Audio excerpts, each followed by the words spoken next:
Visiting somebody else's studio can be a really fun experience, especially if you get to make some music with them. And in today's video, we're heading over to Berlin to check out a fantastic synth studio. And what strikes me as really cool with this studio is how functional it is. And if you enjoy these studio tours, give them a thumbs up, leave a comment what other studios I should go and visit, and make sure to check out today's sponsor, because I wouldn't have been able to go to Berlin and check out this studio without them. Which is a hilarious name for a music store, focuses on gear from smaller manufacturers, like for example the DF Audio Patch Bay, which is actually fantastic and I think could be very well used in pretty much any studio. Or why not some synth stands from Synthrise? Or why not synths from Michigan Synthworks? I'd never heard about this brand before, but when I heard them at my local synth meetup, I was kind of blown away. They actually do sound really good. So if you want to see more studio tours, go and check out in the description. So I found myself in Berlin and I found this weird studio here. Oh, hello, Bo. Hello. How's it going? Come on in. Yeah, not scripted at all. Not scripted at all.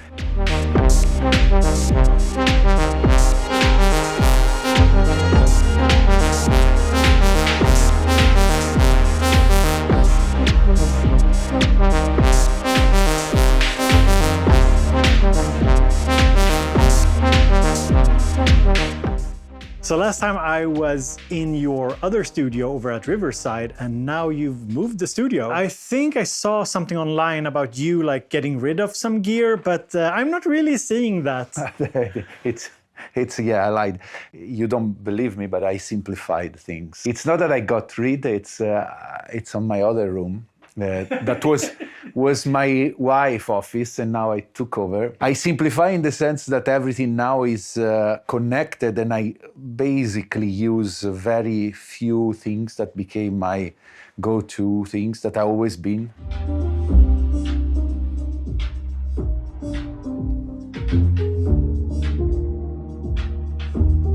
Yeah, let's do a little walk around and just see what you have here in the studio.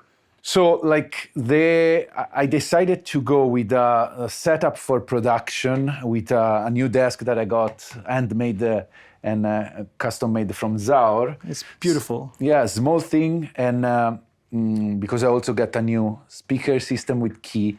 Yeah, so what kind of speakers are these? I don't recognize those them. Are the Key 3. It's a very interesting system that allows you to have a better listening situation in a room that is not heavily treated. So I built this station to just basically do my production, my post-production. And I have the Oxy, now the Mark II, that control everything. Most of the time through a USB cable. I go inside the Ableton. So you usually control the hardware synths with a hardware. Yes. It always starts with the ideas on the hardware sequencer.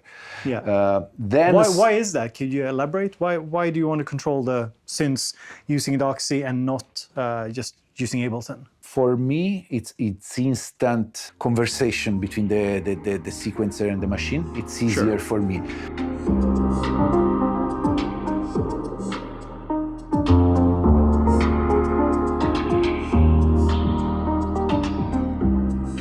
A lot of the performance that I did lately in the past year, where I start focusing more on the music, it starts on the Oxy, and then I elaborate more the MIDI in Ableton. And I need to record all the different MIDI parts in Ableton. So I have, in each set, I have a first few tracks that are all MIDI information.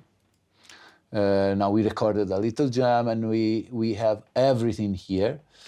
And then from Ableton, I go using the metronome, which put everything in the studio in sync. I go through two MIDI lines. One goes inside the performer, which is my main instrument. It's a 4 oscillator or 3 oscillator It's synth? a 4 voice. 4 voice. Four single oscillator voice. So I use that for most of the stuff. And then another line goes inside this part here, where is the Moog, the Prophet, and whatever drum I'm using. Rarely I use drum, but I like the percons because it's pretty hands-on. Since last time you didn't see, I have the Zell AM1 back. I shortened it, and then every synth passed through it. I actually record in two different ways. When I want to have multi-track, everything goes here. But I got a new collaboration with Louder Than Liftoff, and I also record one by one generally, and everything goes through this amazing silver bullet, which is channel strip, I would say. And it also has, in this case, a VC compressor, SSL compressor, but you can change the circuit here. He has a very cool EQ and this vintage and aspect ratio that really make everything you record shine, both for mixing and tracking. This that here, it's my listening amp for a headphone, which is a pretty nice high-end amp that I use with my Odyssey.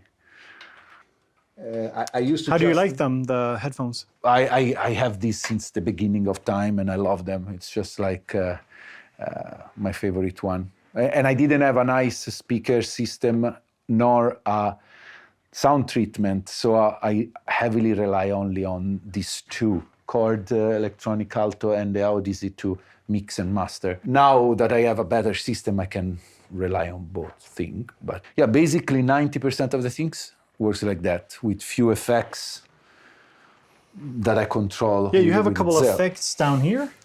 Yeah, this is my pedal board, but it's very simple. This is my reverb, main reverb, and then I have a spring reverb with a spring tank down here, and the Benny Dub delay. They have their own channel in the mixer, so I can jam and do things. So the whole idea here is that it's a pretty jam-friendly studio, but with good recording capabilities into the DAW, both for MIDI and for audio. Yeah. It's everything is. There's not a lot of voices or stuff going on all the time, but everything is always connected. And when I want to get a little more into sound design, then I have the modular system there. All right. Which is my your little more modular meditation. corner, modular meditation corner. Which I simplified a lot in the way that now there's mostly is a verbose system with an Exelon from Brain mixing console. The Starlab and the Magneto are the main effects, and then a strip of IntelliJ thing here, and that's about it. So what do you use this particular system for? Do you use it for anything like in terms of making some finished music, or is it more for experimentation? Or it's two things. It's when I just want to sit down and just have fun without any expectation. So I just create and generally record and then reuse. But other time I just send all the MIDI comes with this cable inside here, so the Mutant Brain, and so I can, from the DAW, control everything or sync everything. And then through this DB25, I go back into the sound card. So whatever I do, I can multi-track everything. It's the board brain system is pretty cool for that. And how many channels can you get out of 24. it? Okay, that's pretty cool. 24. Not that I use them all. I use 16, I think. Yeah, that sounds plenty enough. Plenty, yeah. And I find out that this is always, I end up always recording mostly the stereo out, because I like to, the difference with this kind of stuff is like you sequence the effects and all the filters and all the envelope. So I always end up recording the stereo information rather than every single track, because I like what come out from it. And then I have the last part, which is another more playable thing, where I have the Wurlitzer and the Muse. These on top change always. Now I'm testing the Muse. But this is where I also do, when I learn theory and stuff, I like to have more of a piano.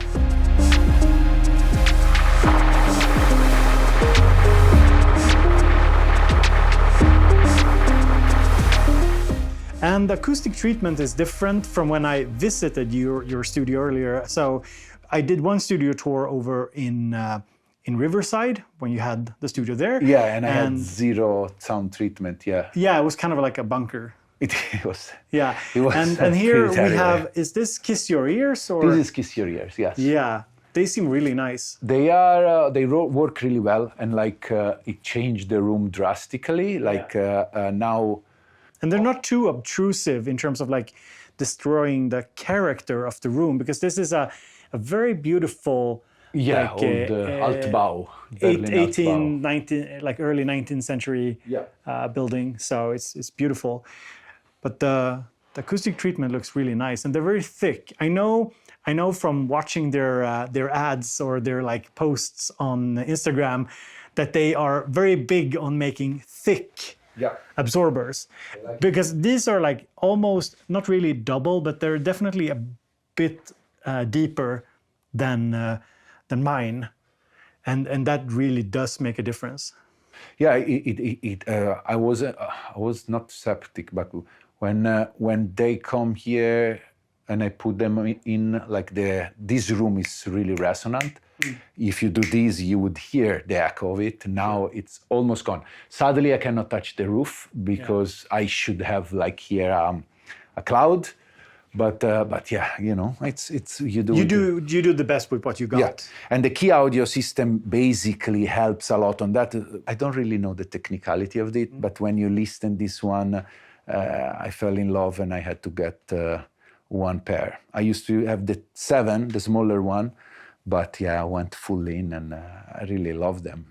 I really like the vibe of the studio in general. It feels very homey. At the same time, it feels professional, like you could actually work here. Is that something you thought about when moving it here? No, actually, when we moved here, this was supposed to be the dining room. All right, that makes sense. That makes and I was back at the Riverside, but it didn't really work for me. I need the light, I need that. So I forced myself back home. Not my wife, Candice, wasn't really happy, but the idea is to have a place where I work, where I live, and what I do lately, it's really relies on me creating in a very comfortable way, and I tried also to set all the station that are in a way that allows me to see the instrument I'm playing a certain way. For example, one of the main things that seem silly but really change the way I do music is getting this case here from Audio Housing, is the auxiliary. I saw them online using the performer in this, and I say, oh my God, I have to have it. And somehow when I sit and when I use this like this, somebody said it's like when you play a drum and you are sitting on a drum throne and you have your instrument in front of you. This allows me to really focus on what I have in front rather than put things on the table. Plus, it really helps me when I record the video performance to give a better sense of what I'm doing, because I notice whenever you put things on a table, things get a little office kind of vibe. Definitely. Where instead you give instrument a certain dignity, standing alone, like same. I had a big, you know, those rack that you put a lot of stuff in. Jaspers or something like that. And it always bothered me. Instead, now I have these beautiful things. I'm very high, aesthetically driven, and I love the Prophet and Moog like that. Yeah, I understand it. Looks great, and I enjoy it. They sound great too. And they sound great, Yeah. So I'm getting a little inspired here. So why don't we make some music? Let's do it. We are ready to do it. So I'm gonna try and direct Aura a little bit. We're gonna do a BoBeats Aura mashup. So it's gonna be a little bit ambient. You have to come down. Yeah. Maybe start. You start doing with this. Yeah, sure. 95 to 100 BPM. The big chair for the little guy, the small chair for the big guy.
Do you want me to hold it? Yeah. It's so funny. Like, I'm not that short, but... No, it's me that is it's a bit out of sides. Well, Daddy Ora, Uncle Bo, thank you so much for the tour. it's always a pleasure to see you every year. Always a good time. So thanks for coming by. A big thank you to Ora for having me as a guest in his studio. It's always a pleasure meeting him. And big thank you to Uns, who sent me to Berlin so I could check out Superbooth and also do a studio tour. And if you want to see me make more studio tours, let me know down in the comment section. And as always, have a great day. Talk to you all later.